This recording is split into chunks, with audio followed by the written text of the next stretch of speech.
In the history of sports, there are records that don't seem real. Streaks of dominance so long, they feel like a typo. For 27 years, from 1894 to 1921, one man, Emanuel Lasker, was the undisputed world chess champion. It's a record that has never been approached and likely never will be. But here's the crazy part. For most of that time, the chess world, and especially his rivals, were convinced he was a hack. His great opponent Siebert Tarasch dismissed him as a mere coffeehouse player who won through cheap tricks. So, what's the truth? Was he a fraud who got lucky for 3 decades, or a misunderstood genius? The answer is yes. This is the story of how Lasker ran the longest, most successful grift in chess history by realizing something that no one else did. He realized that chess isn't a math problem, it's a street fight. Our story starts in 1868 in Prussia. Emanuel Lasker was the son of a synagogue cantor, a brilliant boy sent to Berlin at age 11 to study mathematics, a classic 19th century prodigy story. But Berlin had a different kind of education in mind for him. In Berlin, he lived with his older brother, Berthold, who just happened to be one of the 10 best chess players in the world. Berthold taught him the game, and Emanuel quickly learned that while math was noble, playing chess for money in the local cafes actually paid the rent. This is the key to everything that follows.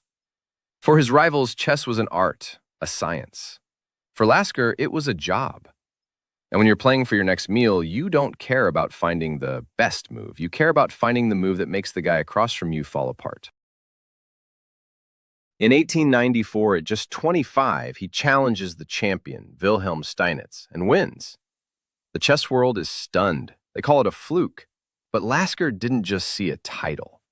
He saw a broken business model.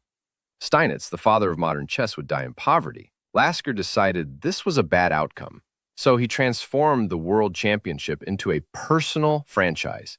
He demanded huge fees, claimed copyright on the games, and most importantly, he wrote the contracts.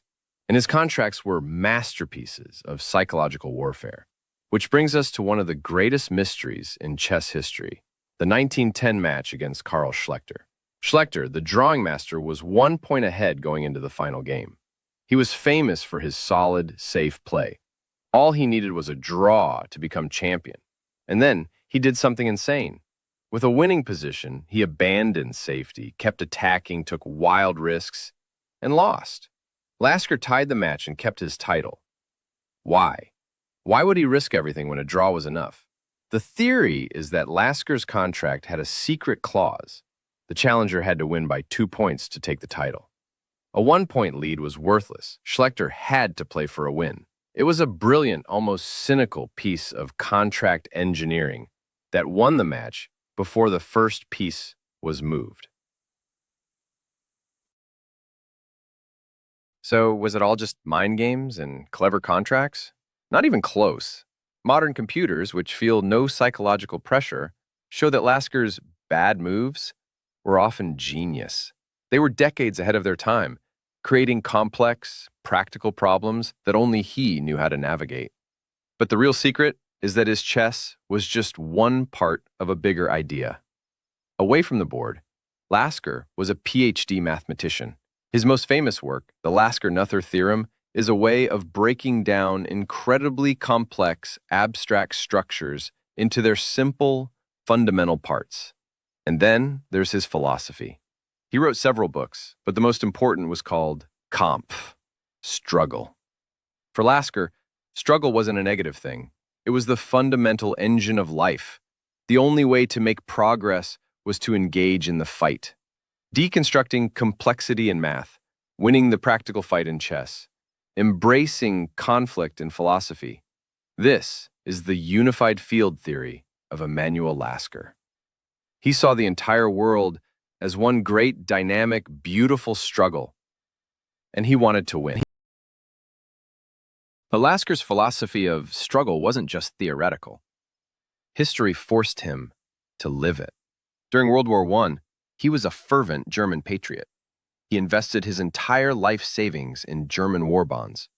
When Germany lost, they were worthless. He was wiped out. Then, in 1933, history came for him again. As a prominent German Jew, he was forced to flee the Nazi regime. He and his wife escaped, but the Nazis confiscated everything they owned. He was wiped out for a second time. He found refuge in the Soviet Union and even staged a miraculous chess comeback at age 66. But the safe haven became another trap. His patron was arrested and executed in Stalin's Great Purge. In 1937, terrified, the Laskers fled a totalitarian regime for the second time. He arrived in New York a two-time refugee, financially broke for the third time. He spent his final years giving chess lectures to get by, a shadow of the champion who once commanded the world stage.